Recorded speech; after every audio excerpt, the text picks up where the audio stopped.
નમસ્કાર મિત્રો, આ ચવણપ્રાશ નિર્માણમાં કાર્ય થઈ રહ્યું છે. આમ ચવણપ્રાશ બનાવવાની વિધિ તો અમે 8-9 દિવસ પહેલાથી શરૂઆત કરી છે. પહેલા ઔષધ કલેક્શન અલગ અલગ ઘણા બધા વિસ્તારોમાંથી અમે જે લીલા ઔષધો છે એનું એકત્રીકરણ કર્યું, આપણા દેશી આમળાઓનું એકત્રીકરણ કર્યું.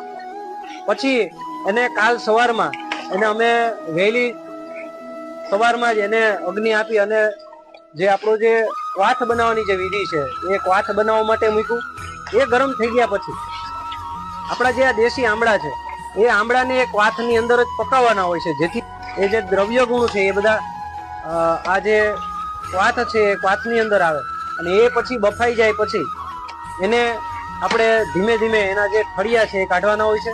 અને એમાંનો જે અંદરનો જે દર્ભ રહેલો હોય એ દર્ભ છે આપણે કાઢવાનો હોય અને પછી એને શેકવાનો હોય. એની અંદર પાણીનું પ્રમાણ ખૂબ હોય છે અને આમળાની અંદર જે પાણીનું પ્રમાણ છે જો આપણે બરાબર એને શેકીએ નહીં તો એ છે લાંબા સમય સુધી ટકી શકતો નથી, એ બગડી જાય છે અથવા તો ફૂગ આવી જાય છે. એટલે મોટા ભાગના લોકો એ શેકવાની ભૂલ કરતા હોય છે, તો અમે એને ગાયના ઘી અને તલના તેલની અંદર શેકીએ છીએ. શાસ્ત્રોક્ત વિધિ પ્રમાણે 51 થી પણ વધારે પ્રકારના ઔષધો ભેગા કરી અને આ દિવ્ય ચવણપ્રાશ બને છે. હવેથી બાળકોને ચોકલેટ નહીં પરંતુ આ પ્રકારે બનેલો ચવણપ્રાશ આપવો જોઈએ.